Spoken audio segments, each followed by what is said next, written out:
Mungkin engkau mengatakan alhamdulillah wa syukrulillah karena duitmu banyak. Mungkin kau mengatakan alhamdulillah wa syukrulillah karena anakmu sehat. Mungkin kau mengatakan alhamdulillah wa syukrulillah karena kebunmu subur, duitmu banyak, rumahmu besar, mobilmu mewah. Ketika itu dicabut Allah, sanggupkah bibirmu mengatakan alhamdulillah wa syukrulillah?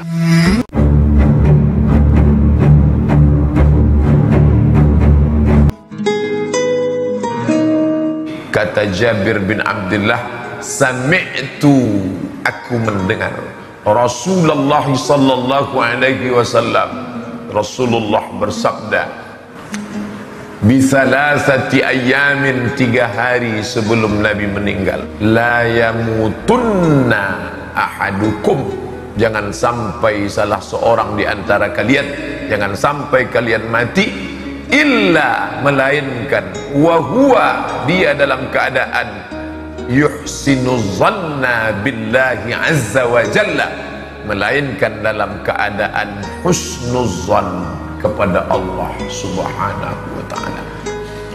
Apa itu husnuzan? Tawakku'ul jamil minallah, semua perbuatan Allah itu indah, itulah husnuzan. Di mana letak husnuzan itu?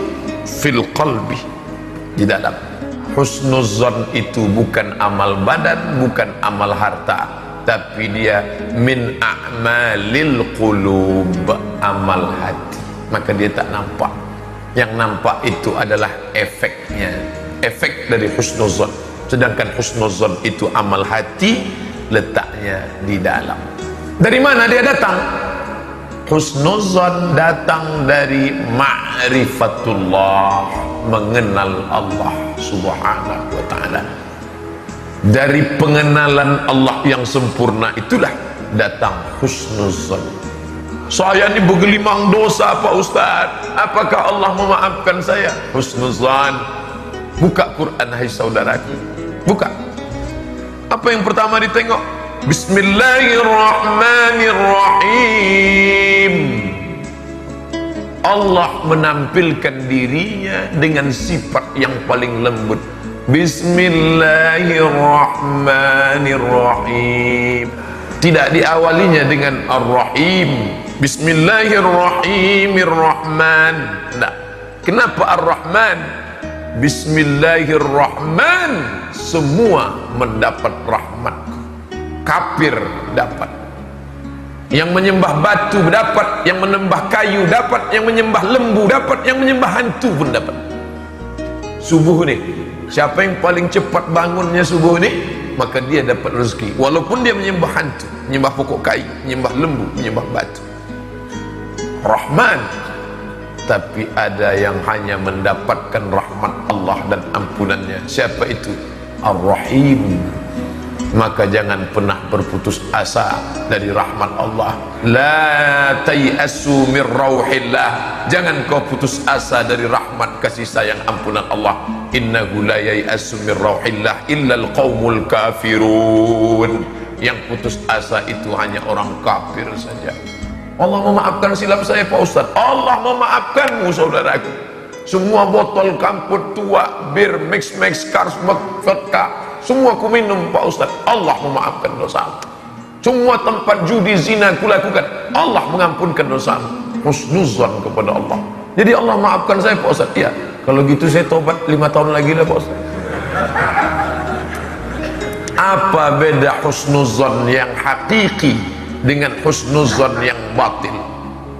Kalau dengan husnuzan itu bertambah kualitas iman dan amal solehnya, maka dia sedang dalam keadaan husnuzan.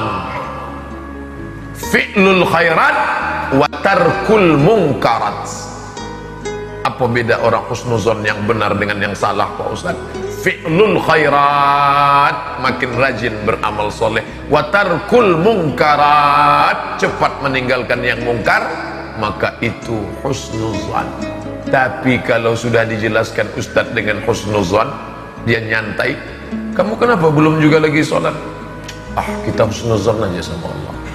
Allah itu kan maha pengampun. Itu bukan husnuzan, itu namanya maghrur. Mim ghain ra waw ra, maghrur.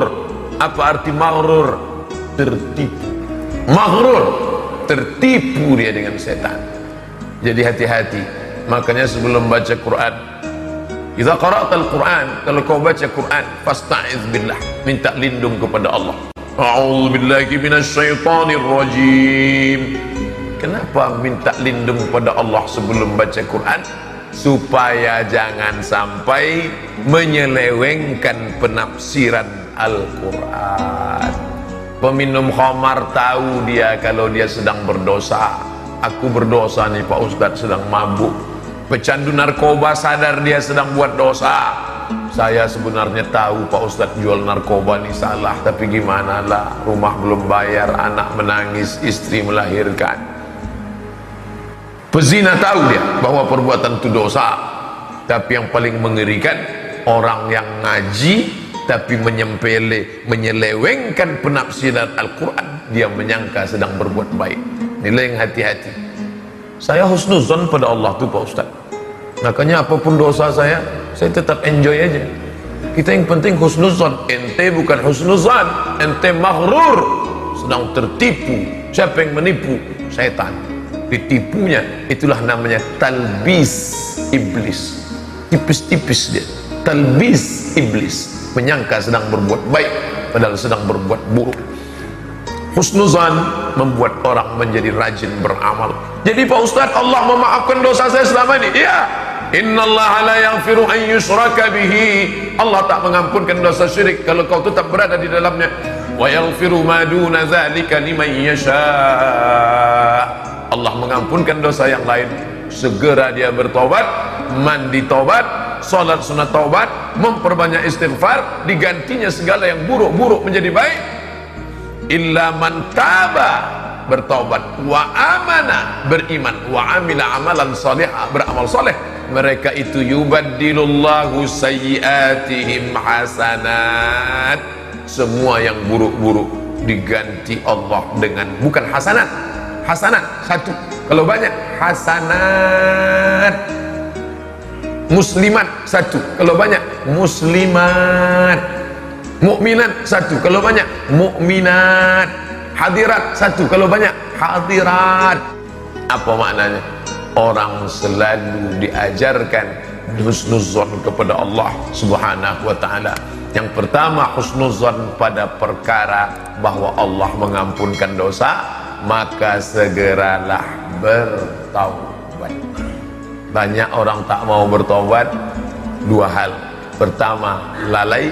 Kedua, karena dia menganggap saking banyaknya dosaku ini rasanya Allah tak mengampuniku. Jangan saudaraku, pintu taubat terbuka, bersegeralah bertobat.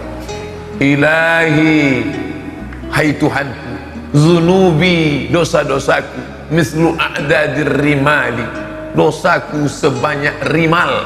Rimal pasir di pantai, buih di laut, pasir di pantai, banyak lagi dosaku ya Allah. Tapi aku yakin, fa innaka ghafiruz dzambil azimi, engkau pengampun dosa yang besar, maka tak ada apa-apanya dosaku itu ya Allah. Bersimpuh sujud, meleleh air matanya. Bapak Ibu yang dimuliakan Allah Subhanahu wa ta'ala. Yang kedua, kapan kita berhusnuzan? Dhiqil hayati, dhiq, sempit. Ada kalanya hidup ini sempit. Di saat sempit itu kita mesti husnuzan. Ustadz, ya saya rajin pengajian, rajin sholat malam, rajin bersedekah. Kenapa hidup saya susah? Kawan saya tak ikut pengajian, mobilnya besar, rumahnya mewah, istri anaknya sehat. Dia sedang suuzon kepada Allah. Kamu suuzonnya? Enggak, saya tak suuzon. Mulutmu tak mengatakan suuzon, tapi cakapmu itu sudah menunjukkan indikasi bahwa kau sedang suuzon kepada Allah. Jangan pernah suuzon kepada Allah. Mungkin engkau mengatakan alhamdulillah wa syukrulillah karena duitmu banyak. Mungkin kau mengatakan alhamdulillah wa syukrulillah karena anakmu sehat. Mungkin kau mengatakan alhamdulillah wa syukrulillah karena kebunmu subur, duitmu banyak, rumahmu besar, mobilmu mewah. Ketika itu dicabut Allah, sanggupkah bibirmu mengatakan alhamdulillah wa syukrulillah?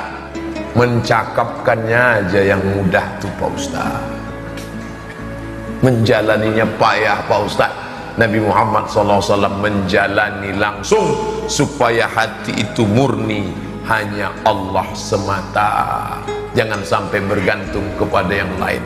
Merasakan kehadiran Allah di saat susah, itulah husnuzan kepada Allah Subhanahu wa ta'ala.